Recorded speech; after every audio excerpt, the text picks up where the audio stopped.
It's likely that many of you are already acquainted with the tale of Ross Ulbricht, often known as the Dread Pirate Roberts. Ross founded and oversaw the storied Darkweb marketplace, which served as the catalyst for the multi-billion-dollar underground market that has since expanded to heights beyond his wildest expectations.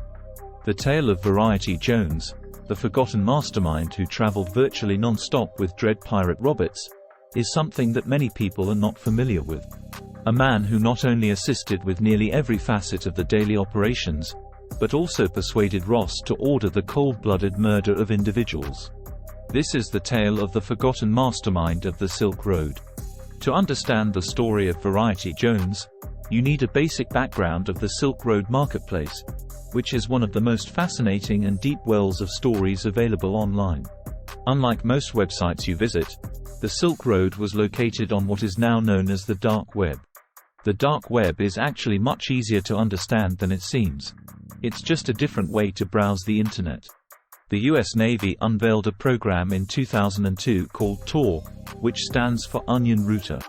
Tor was created with the explicit purpose of serving the US intelligence agencies as a secure internet version. Tor was created with the sole intention of enabling anonymous internet use. Even now, some users still think that Tor is just a trap used to catch criminals because of its origins. However, Tor is actually free and open source, and it has shown to be a reliable, private, and effective technology. Whether the US government's Navy Research Laboratory intended it or not, what actually happened was that in February 2011, a young libertarian by the name of Ross Ulbricht built a website unlike anything else, the Silk Road. The Silk Road's aim was simple: to enable the selling of anything, regardless of whether it was considered lawful or not.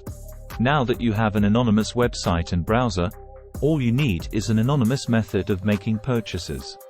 This is where Bitcoin comes into play. The recently developed digital currency, which was thought to be untraceable at the time. To get things started in the early days of the Silk Road, Ross grew and sold his own magic mushrooms, but after a few weeks, other people were dipping their toes into the murky waters. Variety Jones was the username of one such account that was created on June 27, 2011. With hundreds of listings, this account swiftly grew to be the biggest vendor on the whole network as it started selling goods right away. Variety Jones sold only one kind of goods, marijuana seeds, in contrast to others who sold harder drugs. Just seeds. No flour, no other materials. The account was very active on the Silk Road forums, posting little tidbits of information and becoming more settled with the expanding group of like-minded people. Although no one seemed to care at the time, looking back, it's interesting to note that if people had just Googled Variety Jones, they would have discovered his whole life story. This serves as a warning about how simple it is to track down every internet user, especially those who enjoy sharing stories or reusing names. However, at the time, Variety Jones was just another user with products to sell and a philosophy to impart. As you can see, the early Silk Road days were not all that dissimilar from the early days of other groups. True believers in the mission were the ones most inclined to take a chance on the dangerous platform. The Silk Road was a group of like-minded individuals who regularly got messages from an admin known simply as Silk Road. It was not a multinational organization that suddenly formed and operated to siphon profit from its users. This profile, belonging to Ross Ulbricht, shared suggested readings on libertarianism and discussed the aim of establishing an open market for all kinds of trade. It also outlined his overarching objectives for the website, which were well received by the community. Many people have the misconception that the Silk Road was only a seedy area where barbarians sold drugs. Yet, at first, at least, it was a peaceful gathering place for like-minded individuals who were working towards a common objective. The objective, although illegal, attracted true believers like Variety Jones, who joined early. With over 20 years of experience in selling seeds for these plants in the UK, he was one of Europe's leading figures in the underground seed market, operating under the radar. Variety Jones swiftly established connections with the Silk Road administrator. You realize? There was also a misperception about Ross and the Silk Road that he was some sort of tech genius. The Silk Road was actually a rather amateurish endeavor, and Ross quickly began hiring individuals from the town to assist him in running the ship. A worker known only as Utah was among the initial hires, assisting in the overhaul of the clumsy coding throughout the Silk Road website. Additionally, he had to recruit staff to manage the increasing volume of customer service inquiries. However, the paramount concern was security. The Silk Road had faced numerous hacking attempts and attacks. Cybercriminals were exploiting the anonymity provided by Tor and Bitcoin to target the Silk Road platform, either by directly stealing from it or by extorting its elusive owner. They would identify vulnerabilities and use them to siphon funds or blackmail the Silk Road administrator, threatening to disrupt the website or expose their identity if payment wasn't made. Variety Jones appeared about this time. Ross had met a lot of huge, strong characters on the web, but this was the biggest one. He promptly demonstrated his worth to him by pointing a significant security flaw in the website that he was ignorant of. The exchanges between Jones and the Silk Road admin completely shifted in a short amount of time. They started speaking "we" instead of "you" or "me." As per Ross's personal journal, Variety Jones had grown to be an essential member of the team, filling in security gaps, developing improved community engagement strategies, organizing upcoming updates, hiring reliable developers, and, above all, handling security issues related to legacy operations involving Ross's real identity. Variety Jones asked a straightforward query on December 9, 2011. IRL. Is there anyone with any idea? Girl, boyfriend, girlfriend, the bunny you chat to, your longtime online friend, your grandmother, a priest, a rabbi, or a stripper? To which Ross admitted that there are indeed two, but they believe that I sold the website and left. Ross continues, telling Variety Jones that they believe he sold the Silk Road website a month ago, that he no longer lives close to them, that he will likely never speak to that one person again, and the other person he will drift away from. Looking back, we now understand that Ross was referring to the person he mentioned never speaking to again as Richard Bates, the individual who assisted him in developing the entire website. Initially, Richard had no knowledge of Ross's activities. He simply asked if he could inquire about programming. These inquiries eventually led to the inception of the Silk Road. Richard later discovered the true nature of the project even before its launch, as he disclosed during the subsequent trial where he testified against his friend. He informed Ross that he wouldn't continue assisting unless he knew the purpose of the website, at which point Ross confessed to creating a platform to facilitate the sale of narcotics. Even after seeing the homepage with listings for illegal substances, Richard persisted in helping, but ultimately they both lost touch and moved on with their lives. The person Ross describes as someone to drift away from was his long-term partner Julia Vi, who knew about the Silk Road in its entirety. She had told her own long-term buddy about the Silk Road, which is what ultimately led to their breakup. Variety Jones, however, in that same December 9th chat, without knowing any of this crucial background, outlined his grand strategy for shielding Ross from the potential law should they ever come calling. The question posed was straightforward. Have you ever seen The Princess Bride? It revolved around the history of Dread Pirate Roberts. Ross responded that he vaguely recalled the movie, mentioning that Wesley assumed the role, adopting the name. Variety Jones then clarified the basic notion that Dread Pirate Roberts was a title passed on to a new individual when the previous one retired. The idea was that Ross might adopt the persona he played in the film in order to promote the notion that he was no longer associated with the Silk Road. Nobody would ever know if Dread Pirate Roberts was a single person or a group of persons speaking to the public. Then, Ross might just claim he left before it all transpired and try to get away with fewer charges, if any, even if he was discovered later and linked to the creation. Naturally, Ross embraced the concept immediately and loved it. It was at this point that an associate turned friend and the two developed into a full-fledged partnership. One with a really intriguing power dynamic being that Ross was now in charge of the new drug frontier and Variety Jones was an experienced law avoider who was living on a small island in Thailand. You would think that Ross would outgrow this man's advice fast. But in the increasingly lonely day-to-day existence when all prior company had been abandoned owing to security concerns, Ross genuinely saw Jones as his mentor in everything. He also considered Jones to be his closest confidant and buddy.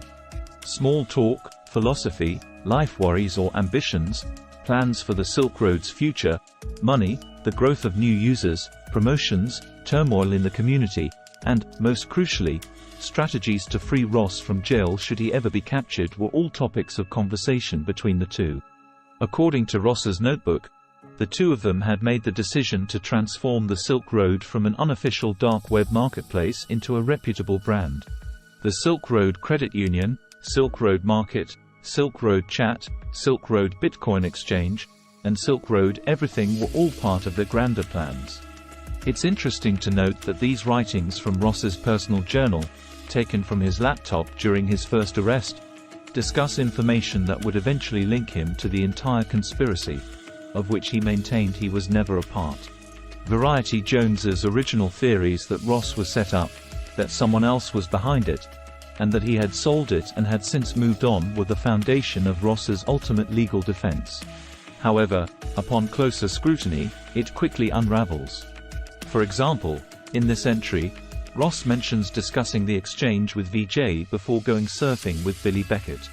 Such details would eventually be linked to his real-life social media photo metadata at various data points, tracking over the history of the Silk Road, chats, IP addresses, and unfalsifiable contextual information. But that's just going ahead of time. As the tale now stands, Variety Jones and the recently christened Dread Pirate Roberts were collaborating with a few other minions to construct the framework for illicit trade in the future. Things became really chaotic just 1 month following their in-depth discussion regarding the intentions for the ship's captain's legacy. On January 26, 2013, one of the lower-level lieutenants of the Silk Road was hurriedly handling a significant security breach. On the DPR chat on the Silk Road, Inigo left messages. They gave an explanation for the operating fund loss. Initially, there was a notice at 3:39 a.m. stating that $100,000 had been lost. Then, minutes later, $350,000 was lost. The account, named Flush, which had administrator rights to reset user passwords and was now being used to enter vendor accounts before transferring their Silk Road stored Bitcoin to an off-platform address, was the target of Inigo's accusations. In this case, Flush was a Silk Road employee who went by the name Chronic Pain. He was a Utah resident who had submitted the Dread Pirate Roberts his government ID as part of their onboarding procedure. The person's true identity was Curtis Green. However, in reality, it wasn't Curtis Green himself who was committing the theft from his dark web kingpin employer.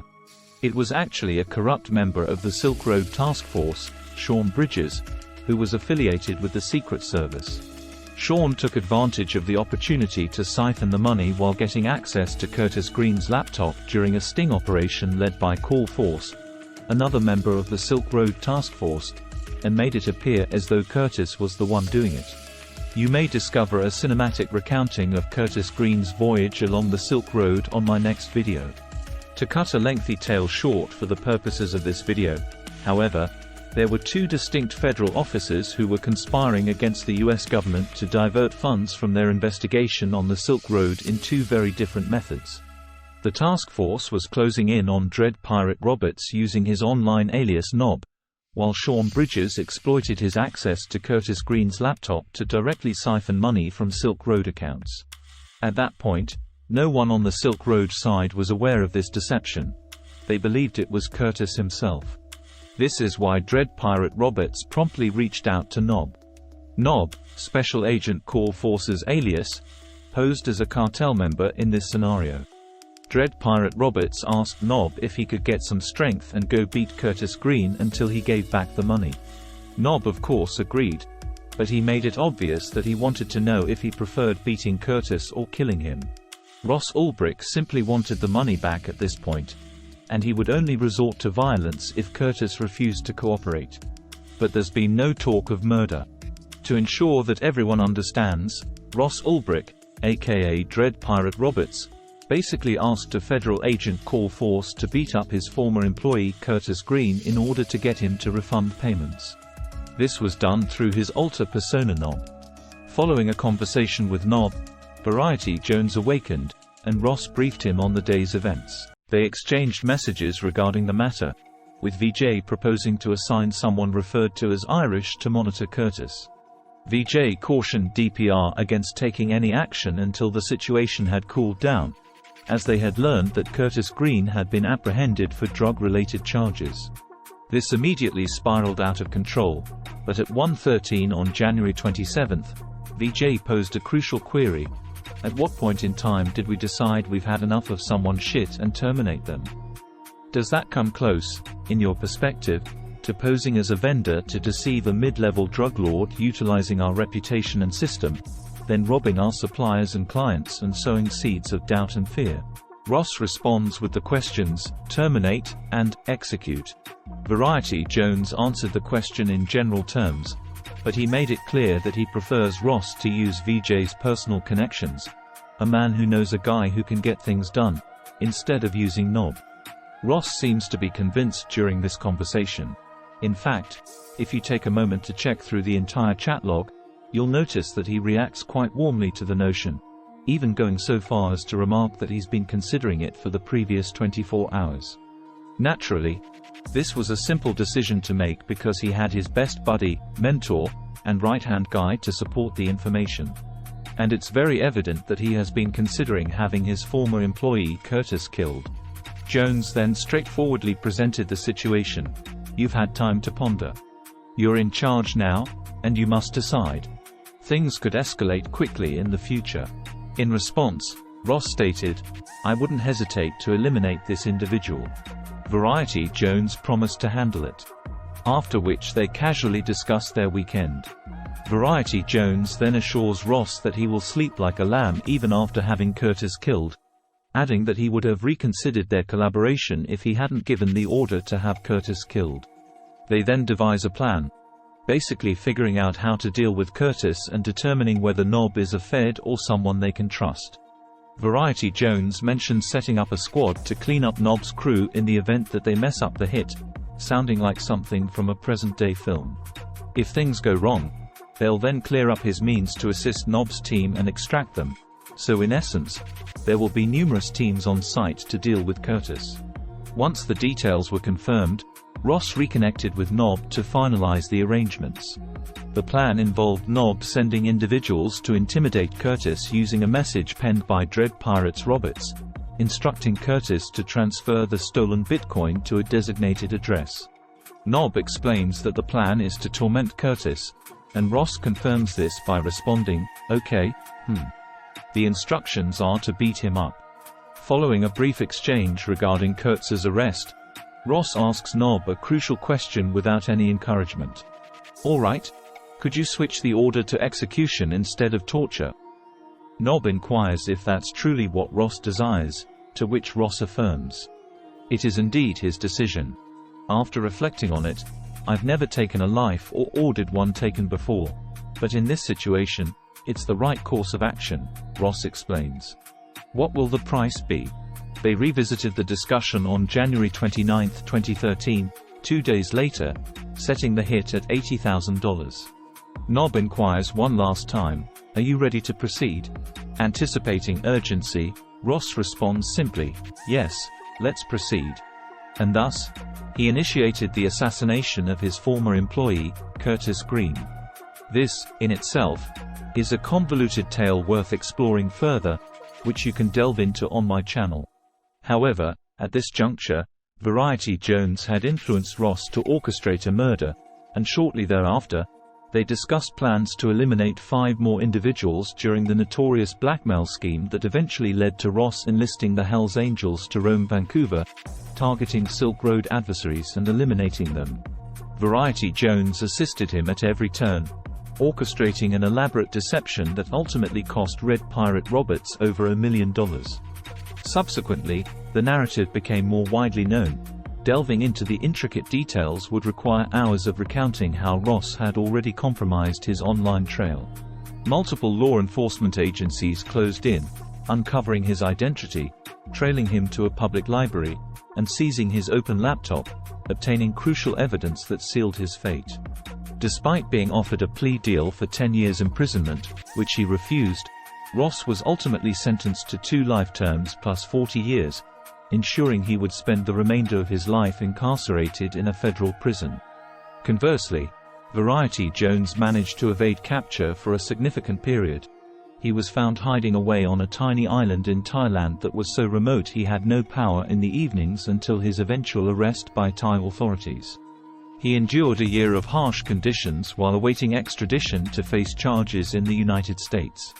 Robert Thomas Clark, later revealed as Variety Jones, a Canadian national, was extradited to the U.S. on June 15, 2018, where he faced a litany of charges including narcotics trafficking, computer hacking, conspiracy, and money laundering. After over 5 years in custody and undergoing trials, he was sentenced on July 11, 2023, to 20 years in federal prison, likely spending the rest of his life behind bars like Ross. If Ross Ulbricht was the captain of the Silk Road ship, Robert Clark was undoubtedly the vice-captain, steering them towards further criminal endeavors. Their early actions and capabilities raise speculation about what they might have pursued together in the years that followed, had circumstances been different. It's evident, particularly to those familiar with the story, that without Variety Jones, Ross would likely have faced extortion or been apprehended by law enforcement much sooner. While Ross is credited as the creator of Silk Road and received a longer sentence, the man behind the infamous Dread Pirate Roberts, Variety Jones, is often overlooked. Yet, this is his narrative, and I hope you found it engaging.